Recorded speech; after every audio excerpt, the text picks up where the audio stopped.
আসসালামু আলাইকুম রহমতুল্লাহি ওবরকাতুহু। সম্মানিত দর্শক, আমাদের মহান জাতীয় সংসদ স্বাধীনতা সার্বভৌমত্বের প্রতীক এবং আমাদের এই বাংলাদেশ রাষ্ট্রের ক্ষমতার এই মুহূর্তের কেন্দ্র বিন্দু।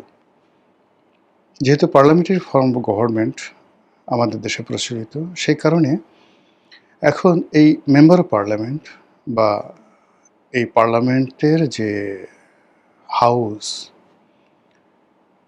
এখানে যারা যান প্রায় সবার সঙ্গেই আমাদের রাষ্ট্রের যে মায়া, মমত্ব, প্রেম, ভালোবাসা, আবেগ, অনুভূতি, মানে এটা এমন একটা পর্যায়ে কেবলই মাত্র আপনার মধ্যে যদি দেশপ্রেম থাকে, তাহলে আপনি বুঝতে পারবেন যে এই পার্লামেন্ট ভবন আপনার কাছে কেমন লাগে।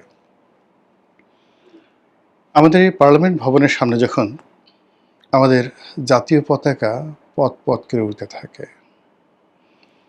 আমাদের এমপিরা যখন এখানে বিতর্ক করেন, এখানে ঢুকেন, এখান থেকে যখন কোনো আইন প্রণয়ন হয় এবং সেই আইন যখন সারা বাংলাদেশে বাস্তবায়িত হয়, এর সঙ্গে একটা হৃদয়ঙ্গম সব মিলিয়ে যে বাঙালির ইতিহাস, ঐতিহ্য সব কিছু এখানে এসে এমনভাবে মিলিত হয়েছে,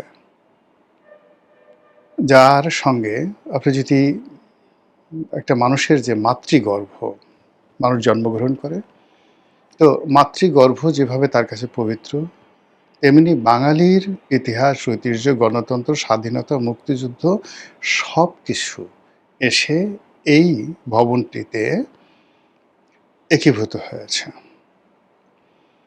তো সেই ভবন গত ২ বছর ধরে নানাভাবে লাঞ্ছিত হচ্ছে, অপমানিত হচ্ছে।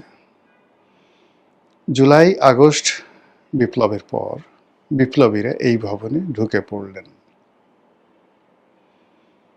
তারা এখানে ঢুকে মানে ঠিক শ্রীলঙ্কার কায়দায়, শ্রীলঙ্কার পার্লামেন্টে এরকম হয়েছিল কিনা আমি বলতে পারবো না, সেখানে শ্রীলঙ্কার প্রেসিডেন্টের বাসভবনে বিপ্লবীরা ঢুকে পড়েছিল। আবার আমাদের যে পার্লামেন্টের যে পবিত্রতা, যেটার সঙ্গে ব্রিটিশ পার্লামেন্টের তুলনা করা যেতে পারে, তো সেই ব্রিটিশ পার্লামেন্টে কখনো কোনো বিপ্লবীরা গত ৮০০ বছরে ঢুকেছে, এমপিদের চেয়ারে বসে পায়ের উপর পা তুলে মাইক ঠাইক সব ছিঁড়ে নিয়ে গেছে, এরকম দৃশ্য আমার জানা নেই। কিন্তু গত ২ বছর আমাদের এই পার্লামেন্টটিকে নিয়ে ঠিক ওইরকম কিছু একটা হয়েছে।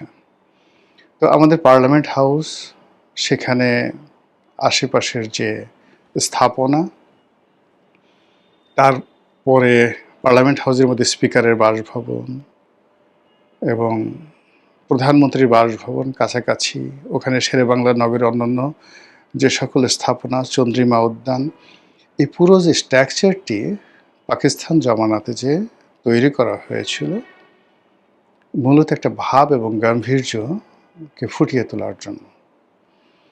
এবং এখনো পর্যন্ত আমি বিশ্বের অনেক দেশের পার্লামেন্ট দেখেছি, বাস্তবে দেখেছি এবং যাকে বলা হয় ছবিতে দেখেছি।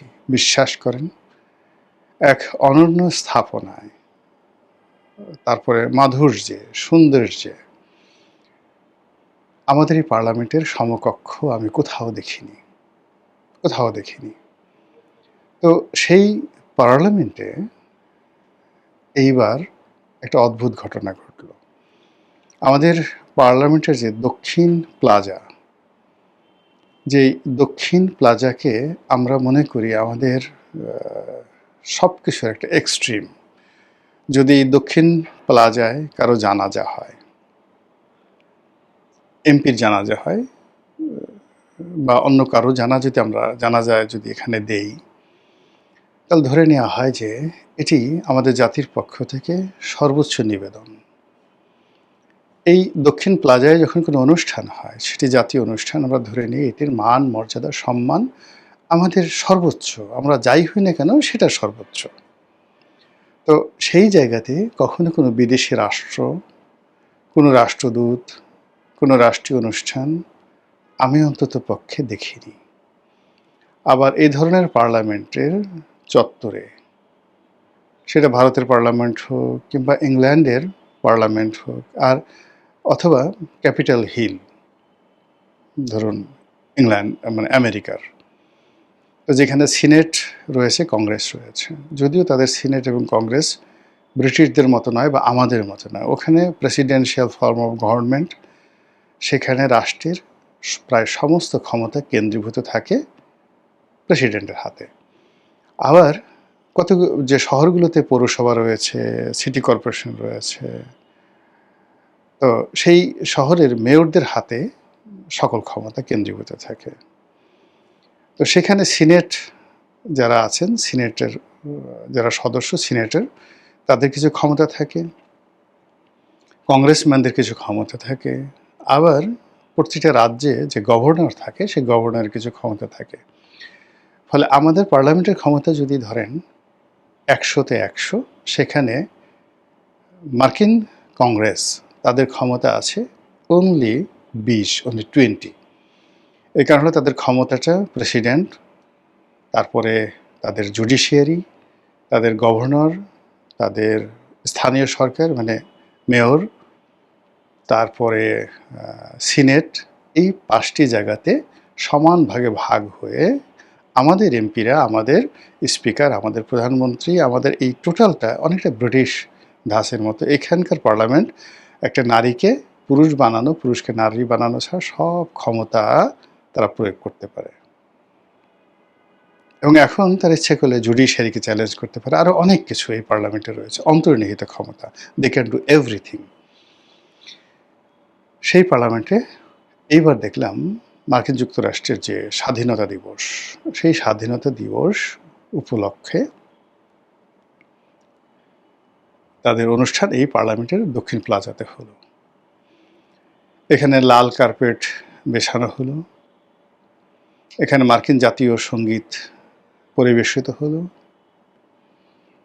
এখানে রাষ্ট্রদূত, মার্কিন রাষ্ট্রদূত, তিনি সেই জাতীয় সঙ্গীত, মার্কিন জাতীয় সঙ্গীতের সঙ্গে সঙ্গে just like viceroy, just like president, just like অনেক কিছু, মানে ছোট্ট একটা জায়গাতে প প করে বাদ্য বাজাচ্ছিল, কিন্তু যেভাবে তিনি গার্ড অফ অনারের মতো করে অভিবাদন গ্রহণ করছিলেন, মনে হচ্ছিল ওই সংসদ তার, ওই চত্বরের অধিকার কেবল তার। আর ওখানে তিনি এমনভাবে দাঁড়িয়েছিলেন, ওখানে স্পিকার ছিল বিরোধী দলীয়, মানে ওখানে ডেপুটি স্পিকার ছিল বিরোধী দলীয় নেতা ডাক্তার শফিক ছিলেন, কিছু কিছু মহিলা এমপি ছিলেন, পুরুষ এমপি ছিলেন, কয়েকজন মন্ত্রী ছিলেন। আমার কাছে মনে হলো যে চিৎকার করে কান্না করি। ওই দৃশ্য দেখার পর মনে হলো যে চিৎকার করে কান্না করি। আর আমাদের মন্ত্রী এমপিরা ওখানে যে বক্তব্য দিয়েছেন, তাদের বক্তব্য শুনে মানে একজন নাগরিক হিসেবে এতটা অসহায়, এতটা দুর্বল এই স্বাধীন বাংলাদেশে আমার কখনো মনে হয়নি। আমি যখন প্রথম এই দৃশ্যটা ইন্টারনেটে দেখি, আমি ভাবতেই পারিনি যে এটি সংসদের দক্ষিণ প্লাজাতে হচ্ছে। আমি শুধুমাত্র দেখেছিলাম যে বাংলাদেশে সেই মার্কিন যুক্তরাষ্ট্রের জাতীয় দিবস পালিত হচ্ছে, রাষ্ট্রদূত ব্রেন্ট ক্রিস্টেনসেন তিনি অভিবাদন গ্রহণ করছেন এবং বাদ্য বাজছে, জাতীয় সঙ্গীত বাজছে। এটা কোন জায়গাতে এটা আমি বুঝতে পারিনি, কিন্তু এরকম দৃশ্য আমি কখনো ইতিপূর্বে দেখিনি। ওটাই আমার কাছে অদ্ভুত, ভয়ঙ্কর এবং অশনি সংকেত বলে মনে হচ্ছিল। একটু পরে যখন আমি দেখতে পেলাম যে এই ঘটনাটা ঘটেছে আমাদের জাতীয় সংসদে, এবং এই ছবিগুলো যখন এলো, তখন আমার যে অনুভূতি, সে অনুভূতি যে এরকম একটা দৃশ্য যদি ধরেন পাকিস্তানের হতো, মানে পাকিস্তানের পার্লামেন্টে হতো, অথবা পাকিস্তানের রাষ্ট্রদূত যদি বাংলাদেশের পার্লামেন্টে করতেন, এরকম একটা দৃশ্য যদি ভারতের রাষ্ট্রদূত এখানে করতেন, অথবা ভারতের যে পার্লামেন্ট হাউস সেখানে মার্কিন যুক্তরাষ্ট্র করতো বা বাংলাদেশ করতো, এরকম ঘটনা অহরহ দেখলে খারাপ লাগতো না। কিন্তু আমি তো এরকম ঘটনা দেখিনি, কল্পনাও করতে পারি না এরকম একটা ঘটনা হবে। আমেরিকার যে ক্যাপিটাল হিল বা ধরুন হোয়াইট হাউসে, সেখানে গিয়ে এইভাবে বাংলাদেশের রাষ্ট্রদূত এরকম অনুষ্ঠান করবেন, আর ওখানকার মন্ত্রী এমপিরা গিয়ে সেখানে বাংলাদেশের পক্ষে কথা বলবে। একবার একটু কল্পনা করেন তো, এই কথা আমেরিকাতে গিয়ে আপনি যদি বলার চেষ্টা করেন কোনো অফিসারকে বা কোনো কাউকে, আপনার 32টা দাঁত চড়াই আপনার দাঁত খুলে ফেলবে, আপনার কান মলে দেবে। আচ্ছা মতো তোর এত বড় সাহস হলো কি করে? আপনি একটু চীনে গিয়ে এই কথাটা বলে আসেন তো, যে ঠিক আছে চীনের সঙ্গে আমার খুব ভালো বন্ধুত্ব, মালয়েশিয়ার সঙ্গে বলে আসেন যে তোমাদের পার্লামেন্ট হাউসের সামনে এই দেখো আমরা যেভাবে আমাদের পার্লামেন্ট ভবনের সামনে আমেরিকার পতাকা উড়াতে দিয়েছি এবং আমেরিকার রাষ্ট্রদূতকে সেখানে লাল গালিচা বিছিয়ে অনুষ্ঠান করতে দিয়েছি, আগামী 26শে মার্চ বা 16ই ডিসেম্বর আমরা মালয়েশিয়ার এই পার্লামেন্ট হাউসে মানে আমি এই অনুষ্ঠানটা করব, এটা বলে দেখান তো।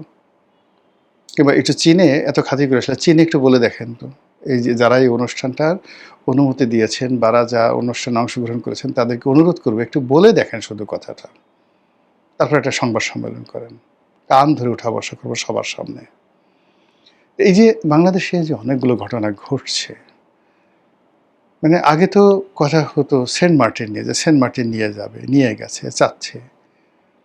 এখন তো দেখি আমাদের নজর পড়ছে পার্লামেন্টের উপরে। এ কোথায় যাই? দুদিন পর আমার মা থাকবে কোথায়, আমার বোন থাকবে কোথায়, আমার স্ত্রী সন্তানরা কোথায় থাকবে,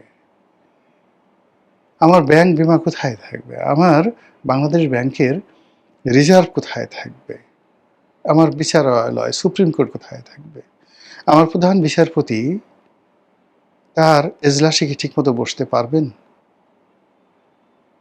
এ কি অবস্থা? কারা এই কাজ করলো? আমি তো মানে আমি যে কথা বলবো, আমি এটা আসলে গুছিয়ে কথা বলতে পারছি না। নর্মালি আপনারা জানেন যে আমার ধৈর্যচ্যুতি ঘটে না ইন জেনারেল, এবং যখন অনেক সিরিয়াস কোনো কথাবার্তা বলি তখন সেই কথাগুলো, সিরিয়াস কথাগুলোর মধ্যেও আমি স্যাটায়ার দিতে পারি। কিন্তু এই ঘটনাটা আমি যে বর্ণনা করছি, বিশ্বাস করেন আমার হৃদয়ের মধ্যে রীতিমতো ধকধক করছে। আমার চোখের সামনে যখন এই যে আপনাদের সাথে কথা বলছি, আমার দুটো চোখের মধ্যে যন্ত্রণা হচ্ছে, ওই দৃশ্যগুলো আমি বারবার শুধু কল্পনা করছি। আর ওখানে যে সকল কথাবার্তা হয়েছে, যে মুখগুলো দেখেছি, সেই মুখগুলো স্মরণ করলে আমার মধ্যে কী ধরনের একটা অনুভূতি হচ্ছে। এটা কেন আমরা যাদেরকে ভোট দিয়েছি, বা ভোট না দিলেও যারা বলছে যে আমরা তাদেরকে ভোট দিয়েছি, যারা রাষ্ট্র চালাচ্ছে, তাদের এই সুমতি কেন এলো না? কেন তাদের মনের মধ্যে এই ধরনের কোনো চিন্তা এলো না? এই ধরনের অনুমতি কেন, কিভাবে দিল, এবং এই ধরনের ঘটনা কোন প্রেক্ষাপটে এলো? কারা এই ঘটনাগুলো ঘটলো? আমাদের এত জুলাই বিপ্লবী, এত মুক্তিযোদ্ধা, আমাদের দেশের এত দেশপ্রেমিক, এত আওয়ামী লীগ, এত বিএনপি, এত জামাত, যারা এই দেশের জন্য বুক ফাটিয়ে ফেলে, কেউ এটা টু শব্দ করছে না, কেউ একটা টু শব্দ করছে না। কেন এরকম হলো? এটা কি ধরনের লক্ষণ? এ কিসের প্রতিধ্বনি? এ কিসের আওয়াজ? এ কিসের দৃশ্য? এ কিসের চিত্রপট? এ কিসের কবিতা? এ কিসের সাপদ সংকুল? এ কিসের আওয়াজ? এ আমরা কি দেখছি? কেন এরকম হলো? কারা আমার মাতৃভূমিকে অন্যের হাতে তুলে দিতে চায়? কারা আমাদের দেশের স্বাধীনতা এবং সার্বভৌমত্ব বিকিয়ে দিতে চায়? ৩০ লক্ষ শহীদকে যারা ৩ লাখ বানাতে চায়, ২ লক্ষ মা বোনের ইজ্জতকে যারা সেই কি বলবো ছিন্ন পাতা বা ছেঁড়া কাগজ মনে করতে চায়, ওটা ইতিহাস, ছেঁড়া কাগজ, ওখানে কোনো ব্যাপার না।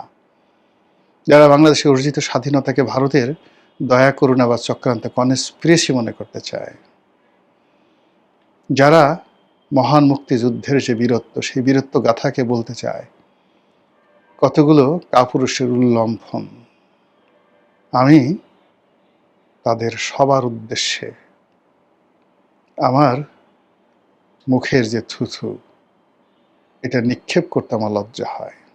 কিছু কিছু জিনিস আছে, সেই জিনিসের উপর আপনি ইচ্ছা করলে থুথু ফেলতে পারবেন না।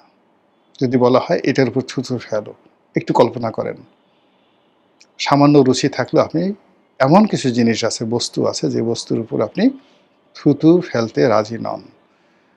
আমাদের দেশের স্বাধীনতা যারা বিকিয়ে দিয়েছে অতীতে, এখন যারা স্বাধীনতা এবং সার্বভৌমত্ব নিয়ে টানাটানি করছে, বিদেশি রাষ্ট্রের হাতে স্বাধীনতা তুলে দিতে চাচ্ছে, বিক্রি করতে চাচ্ছে, বিশ্বাস করেন তাদের মুখের উপর থুতু মারার রুচি আমার নাই, অভিরুচি নাই, ঘৃণার কোনো ভাষা নাই। আমি তাদেরকে শাস্তি দেব বা বিচার করব এইরকম স্পর্ধা আমার নেই, রুচি নেই, ক্ষমতা নেই, আমার মস্তিষ্ক কল্পনা করতে পারছে না এই সমস্ত লোকদের কি ধরনের বিচার হওয়া উচিত। আয়াতুল্লাহ আলী খামেনিকে যারা হত্যা করেছেন, সেই মোসাদ, সেই আমেরিকার এজেন্ট, তাদের এজেন্টরা ঠিক তার সামনে বসা ছিলেন, তার পাশে বসা ছিলেন। আমাদের এই দেশকে বিক্রি করার জন্য যে সমস্ত লোক ঘুরে বেড়াচ্ছে আমাদের এই সমাজের পোশাক পরে, তারাও মানুষ, তাদেরও দুটো পা আছে, দুটো হাত আছে, তারাও আমাদের মতো খাবার দাবার করে খায় এবং আমাদের মধ্যে ঘুরে বেড়ায়। সেই মানুষগুলো আমাদেরকে কোথায় নিয়ে যাচ্ছে একবারের জন্য একবার একটু চিন্তা করুন। কিছু না পারুন ঘৃণা করুন, কিছু না পারুন চিৎকার করে কাঁদুন। স্বাধীনতা কী জিনিস যদি বুঝতে চান একবার গাজা থেকে ঘুরে আসেন।